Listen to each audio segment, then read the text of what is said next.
Hey, welcome to What the Fuck Sutter #2 for season 5. Doing this from my home office. I won't be in my son's office tomorrow, so just wanted to stay on top of getting these out to folks. Yes, I'm drinking a mug of coffee at 9:30 p.m. This kind of guy I am. And just several feet away from me is the entire first episode on my board, which I am about 23, 22 pages in, rough pages in. But I'm excited. It usually takes me the first episode, or even sometimes the first couple episodes, to get kind of plugged in and excited about the season. And not that I'm not excited about it going in, but it's sort of like once I have to get into the writing of it before I start to see things and feel things and kind of get reacquainted with who these people are in the world, and then I kind of get jazzed. So I'm excited. It's a different season in terms of process for me. First of all, I have 3 new writers in the room, which is really it's actually very cool. It just feels revitalized, and they're all 3 of them are pretty active in the room and vocal, and so it just feels like there's a lot of good energy going on, and I've said this last week, just coming into the episode with some sense of not necessarily having to know exactly what the end game is, but knowing that season 5 will directly impact that potential end of series. So it's just the process is a little bit different. It's a little bit of a bigger canvas this season, which is cool. I'm about halfway through the first episode.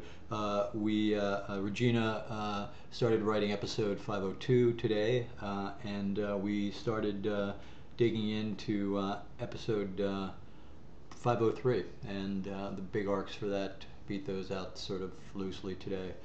So we're on pretty good. We're on schedule pretty much. We begin prepping the second week of May, I think, and shooting the end of May. So it all happens very quickly. Here's our question for this week. Oh, by the way, did I get? Oh no, it's old software. Here's what I want to show you. If you look behind me in my home office here, my spectacular new door, in the process of being painted by the extraordinarily talented Michael Ornstein. Chucky. What am I doing? Oh yeah, questions. This question comes from John Saladino. John is doesn't say where he is from. I'm guessing. No, I'm not. Anyway, John writes, "Hey Kurt, I want to thank you for creating one of the most exciting television dramas on the tube today. The continuing evolution of the cast and story is beyond definition." I don't know. I could give you a couple emails of critics who would absolutely have a definition for you. My questions. The first question, it's a 2-parter. I noticed that the 7 of the first 9 are dead. Really? 7? That might be right. Did Clay have some part in most of their deaths, and will his possible involvement in these deaths be explored in future seasons in greater detail? John, JT, McGee, Belfast, Piney, he's definitely had a hand in 3 of them. So I don't know if he had a hand in all of them, or nor would that serve him. Um, McGee's death was inevitable, and JT's death was, part of the original sin, and Piney, you know, um, Piney was an obstacle. Uh, and I don't know how much they'll be explored in detail. They will always be part of the mythology and impact. Uh, the decisions that Clay makes and people's perception of who Clay is. So they'll always be uh, part of Clay's arc. Uh, Two, I was wondering if Gemma and Clay will ever reconcile in an effort to reclaim the throne, and how big a role will each of them play in the decisions made for the club. It's interesting. We're in the process right now of looking at the status of Clay and Gemma coming into season 5, and you know, it's an interesting. That's my wife calling. Hi, I'm in the middle of doing What the Fuck Sutter. You're on camera with me right now. Yes. They can't hear you, but they can see me talking to you. Yes. I do. It is. I have my What the Fuck radio voice on. The dogs are in, and I'll be up in a few minutes. Well, yeah, I'm sort of filming, yeah. Yeah, so what did you want to know? Oh, I'm all sort of almost. The suitcases are in the bedroom. Oh, yeah. Okay, bye. It's a little piece of my life. Interestingly enough. Clay, Gemma, they're fated, lovers, not unlike Jax and Tara. And I think their history, obviously their blood bond in their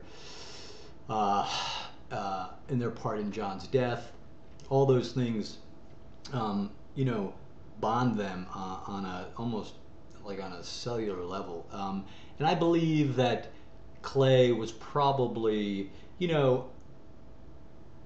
ultimately the greatest love of Gemma's life, and definitely Gemma was the greatest love of Clay's life. So, it's an interesting dynamic. There's all that passion and all that commitment and all that love they have, and yet, the very dark, very accessible flip side of that is the betrayal and the rage that they both feel for each other. So, we will be moving Clay and Gemma along this track with Jax this season, and it'll be interesting to bounce them off of each other and ultimately see where that relationship will go. And honestly, I'm not quite sure where it's going, nor would I tell you to. I wouldn't want to spoil it. But I will tell you at the very least there will be Clay and Gemma scenes that happen in season 5, and yes, I'm wearing pajamas. That's it for What the Fuck Sutter. I will keep you plugged in terms of some of the stuff I want to do for the fans between seasons. I know what I wanted to say. I tweeted earlier in the week about meeting with a gaming company, and it's fascinating. It was picked up by about 30 different gaming sites, and made into complete stories, which is why I love the interweb. But it and the reason I'm doing that is because I get so many people that are interested in knowing whether or not we're going to do a game, and they know that I'm a gamer, and I definitely want to do this game, and it sounds like a no-brainer, but doing a platform game and a good platform game, is a big endeavor. It's like it's costs tens of millions of dollars to do, and can take years to do, and so it's not something you can go in quickly and without a lot of preparation. So we're looking at the options now, and what I don't want to do is start a process now and have a game done, after the series is potentially ended.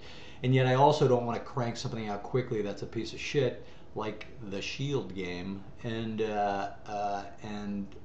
ultimately, that serves nobody. That just, makes us look like douchebags and pisses off you guys. So we're just sort of looking at all the different options to see what, if any, is the best. And I'm working with Eric Schreier at FX, who's really excited about the idea. And we're taking some meetings in the next couple months with some gaming companies and some studios, and it's really just about seeing what can we do.